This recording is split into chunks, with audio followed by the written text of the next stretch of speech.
Alright guys, let's do this one last time. So I've been to a radioactive whopper, and then I got mutant powers. And I swung through the city, and I became the one and only Spider-Man. Yeah. Hey yo, give me your money. Oh no! Please don't shoot! Spider-Man, help! Ah! Spider-Man ain't gonna help you. Of course he will. He's... Hey, What the hell is that? what the hell? Hey,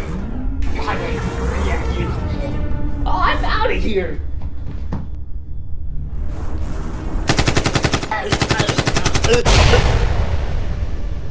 How was that for a canon event?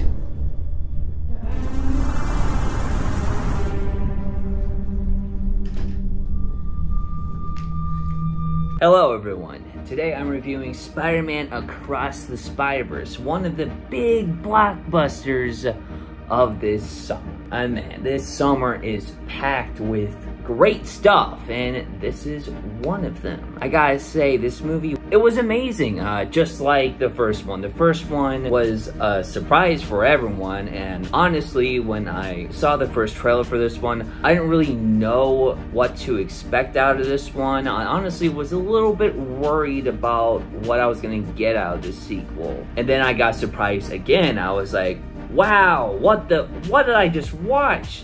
These guys did it again. Perfect sequel to a perfect film. Without getting into too many spoilers, I gotta mention the ending. Now, I'm pretty sure most people generally know that this movie is part of a two-parter, like Avengers Endgame and Infinity War, like Fast X and Fast X Part 2 and Part 3, or, well, like Chase the Shadow Part 1 and 2. This movie ended on a major cliffhanger. It really makes me look back on how the first movie was made and how the first one feels a little more complete. You know, you get a full arc for Miles. You get that closure at the end. When I look into the Spider-Verse or Across the Spider-Verse, it's really hard to tell which one I prefer, because the first one as a movie is better because it's a complete film. It has the right amount of closure you need. It has a great character arc for Miles and Peter B. Parker and everyone else.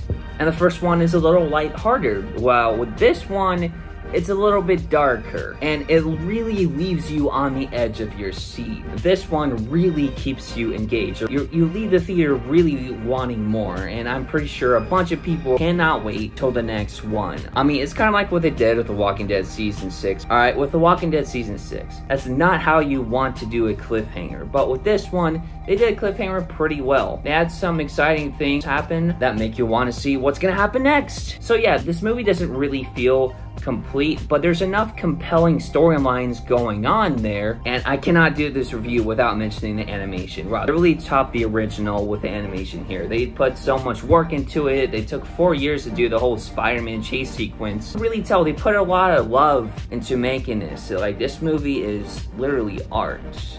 Same with the last one, and I cannot wait to see what they're gonna do with the next one.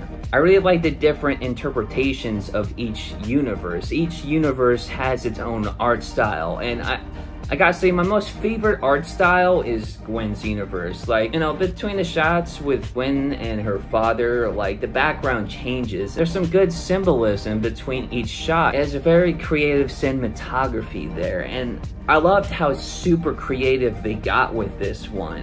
And I loved how creative they were the last one, and this one, they just times that by 2. Though, I kinda wish that we got the characters from the previous movie. We didn't have Spider-Ham here, we didn't have Spider-Noir, we had a little bit of Penny, we had a little bit of Peter B. Parker, but this movie was more about Miles and Spider-Man 2099 and the whole anomaly stuff and all that. I mean, I'm not gonna spoil too much of it if you still haven't seen it yet, but yeah. Now I'm gonna talk about the villain. Some people say technically Spider-Man 2099 is the villain, and technically it is, but one great thing about this movie is that there is a moral compass going on here. There's like a moral argument going on between Miles' motivation and Miguel's motivation. You got a really good moral dilemma going on here. And of course, the cool characters from the previous movie didn't show up, but they had some really cool ones. I really like Spider India. and I really liked Toby. I didn't think I was gonna like him that much, because a lot of people were saying that there was gonna be some love triangle, but Toby was actually a great character. He actually supported Miles throughout the whole debate going on in Spider Society, and I was like, wow, I ended up liking him a lot more than I thought I would. Wow, great way to subvert expectations. Yeah, I'm looking at you, Ryan Johnson.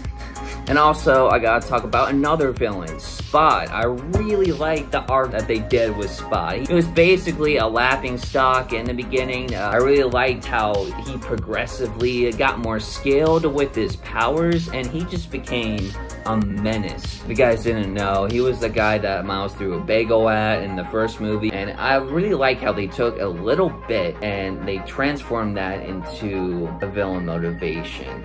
They took like a background character and made him into a major threat. I really like how creative that was. Now, unfortunately, after like the midway point of the movie, there isn't much of him. Like, after he gets super powerful, basically Miguel takes the driver's seat of being the antagonist for the rest of the movie. I gotta say, this one was definitely a wild ride. This movie left me just thinking about it nonstop, scrolling through TikTok, and you know, there's nothing but Spider-Man references and Spider-Man memes going on TikTok and everything. And yeah, I gotta say, if you haven't seen the movie yet, and if you haven't been spoiled, I salute you, because it's really hard to avoid spoilers for this movie, I gotta say. So now I gotta say, I gotta give this movie a straight up A, 90%.